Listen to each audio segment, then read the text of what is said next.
Welcome to టీ10 నేను రేవతి.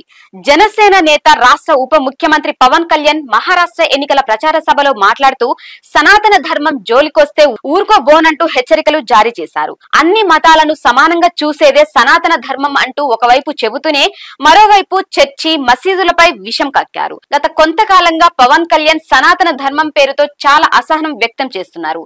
ఇతర మతాల పట్ల అసహనమే సనాతన ధర్మం అయితే అది రాజ్యాంగ విరుద్ధం. లౌకిక తత్వాన్ని పరిష్కరిస్తారని రాజ్యాంగం మీద ప్రమాణం చేసి పదవి బాధ్యతలు చేపట్టిన పవన్ కళ్యాణ్ ఇప్పుడు ఆ రాజ్యాంగాన్నే సవాలు చేస్తున్నారు.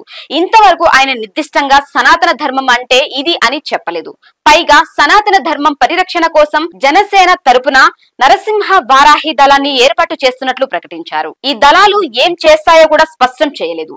సనాతన ధర్మం అంటే పరమత సహనమా, పరమత ద్వేషమా?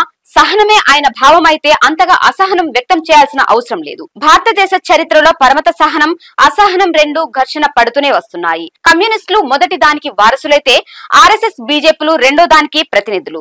బ్రిటిష్ వ్యతిరేక స్వాతంత్ర పోరాటంలో మత సామరస్యం రూపుదిద్దుకుంది. 1857 ప్రథమ భారత స్వాతంత్ర సంగ్రామంలో హిందువులు, ముస్లింలు, సిక్కులు కలిసి బ్రిటిష్ పాలకులను ఎదుర్కొని ప్రాణాలర్పించారు. ఝాన్సీ లక్ష్మీబాయి, తాంతియ తోపే, బహదూర్ షా, మంగల్ పాండే, బేగం హజరత్ మహల్, కున్వర్ సింగ్ లాంటి అనేక మంది ఈ పోరాటంలో అసువులు బాసిన వారే. నాడు బ్రిటిష్ తొత్తులుగా మారి ఝాన్సీ లక్ష్మీబాయికి వెన్నుపోటు పొడిచిన సింధీలు నేడు ఆర్ఎస్ఎస్, బీజేపీలలో ప్రముఖులు. 1905 బెంగాల్ విభజన సమయంలో హిందూ ముస్లింలు ఐక్యమై బ్రిటిష్ కుట్రలను ఓడించి ఐక్య బెంగాల్ ను కాపాడుకున్నారు. బ్రిటిష్ పాలకుల మత ఘర్షణలు పెట్టి స్వాతంత్రోద్యమాన్ని దెబ్బతీయాలని చూశారు. నాడు ఆర్ఎస్ఎస్ బ్రిటిష్ వారికి తోడ్పడింది. అలాంటి ఆర్ఎస్ఎస్ కు పవన్ కళ్యాణ్ కితాబునిస్తున్నారు. ఒకవైపు తెలంగాణ రైతాంగ సాయుధ పోరాటంలో ప్రజా గాయకులు సృష్టించిన బండెనక బండి కట్టి ఏ బండ్లో పోతావు కొడుకో నైజాము సర్కరోడా అంటూ ఆ పాట ఎత్తుకుని అదే సభలో అదే నోటితో ఆ పోరాటానికి ద్రోహం చేసిన ఆర్ఎస్ఎస్ ను పొగడడం, నిజాం ముస్లిం అయితే అదే నిజాం కొమ్ము కాసి జనాన్ని అనగదొక్కిన జగీర్దార్లు హిందువులు. తద్విరుద్ధంగా నాటి కాశ్మీరీ పాలకులు హిందువు అయితే మెజారిటీ ప్రజలు ముస్లింలు. అక్కడ రాజు బ్రిటిష్ వాళ్ళ కొమ్ము కాస్తే ఆర్ఎస్ఎస్ బలపరిచింది. ప్రజలు బ్రిటిష్ పాలనపై పోరాడారు. మొన్నటి దాకా చెగువెరా బొమ్మ పెట్టుకుని యువతను ఆకర్షించి ఇప్పుడు ఆ చెగువెర బొమ్మను పక్కన పడేసి మోడీ బొమ్మ తగిలించుకుని హఠాత్తుగా అవతారం మార్చేశారు. ఆర్ఎస్ఎస్, బీజేపీలు చేయలేని పనిని రాష్ట్రంలో పవన్ కళ్యాణ్ ద్వారా మోడీ, అమిత్ షాలు చేయిస్తున్నారు. ఎన్డీఏ కూటమిలో ప్రధాన భాగస్వామిగా ఉన్న తెలుగుదేశం రాష్ట్ర ప్రభుత్వానికి నాయకత్వం వహిస్తున్నది. తెలుగుదేశం పార్టీకి చెక్ పెట్టి తమ ఆధిపత్యాన్ని సాధించడానికి బీజేపీ పవన్ కళ్యాణ్ ను ముందు పెట్టి బి టీమ్ గా మార్చుకుంటున్నారు. బంగ్లాదేశ్ లో హిందువులపై దాడులు జరపటాన్ని ఖండిస్తూ మహారాష్ట్ర ఎన్నికల సభలో గలమెత్తారు. కానీ మణిపూర్ మండిపోతున్న విషయాన్ని మాత్రం విస్మరించారు. బంగ్లాదేశ్ లో గత 20 సంవత్సరాలుగా హసీనా పాలనలో లౌకికవాదమే నడిచింది.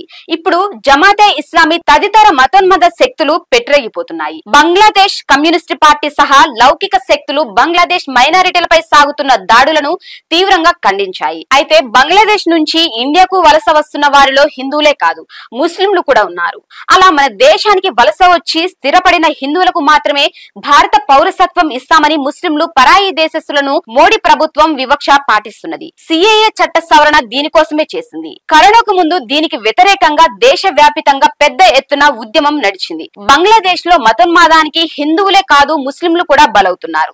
మత వివక్ష పాటించకుండా అన్ని మతాల వారికి పౌరసత్వం ఇవ్వడం న్యాయ సమ్మతం, సమాన ధర్మం అవుతుంది. ఈ సమతా ధర్మాన్ని ఉల్లంఘించింది బీజేపీ. ఆ బీజేపీని వెనకేసుకొస్తున్నారు పవన్ కళ్యాణ్. బీజేపీ, ఆర్ఎస్ఎస్ లను వెనకేసుకొస్తూ అన్ని మతాలను ఆయన ఎలా సమానంగా గౌరవించగలరు? గత కొద్ది రోజులుగా మణిపూర్ తిరిగి భగ్గుమంటున్నది. రెండు ఆదివాసీ తెగల మధ్య మతం పేరుతో కుంపటి రాజేసింది బీజేపీ. అది ఇప్పుడు పిల్లలు, గర్భిణులు, వృద్ధులు అనే తేడా లేకుండా మనుషులందరినీ బలిగొంటున్నది. సంవత్సరంన్నరగా మణిపూర్ లో మానవత్వం మంట గలుస్తున్నా మోడీ నోరు మెదపడం లేదు. కనీసం ఆ రాష్ట్ర ప్రజలను ఓదార్చడానికి సందర్శించను లేదు. ఇదేనా పవన్ కళ్యాణ్ దృష్టిలో మానవత్వం అంటే? మణిపూర్ కోసం మోడీని నిలదీయగలరా? సనాతన ధర్మం పేరుతో ఇలాంటి మారణకాండను, అకృత్యాలను పవన్ కళ్యాణ్ ఎలా సమర్థించగలరు? ఇది ఇవాల్టి న్యూస్. చూస్తూనే ఉండండి టీ10.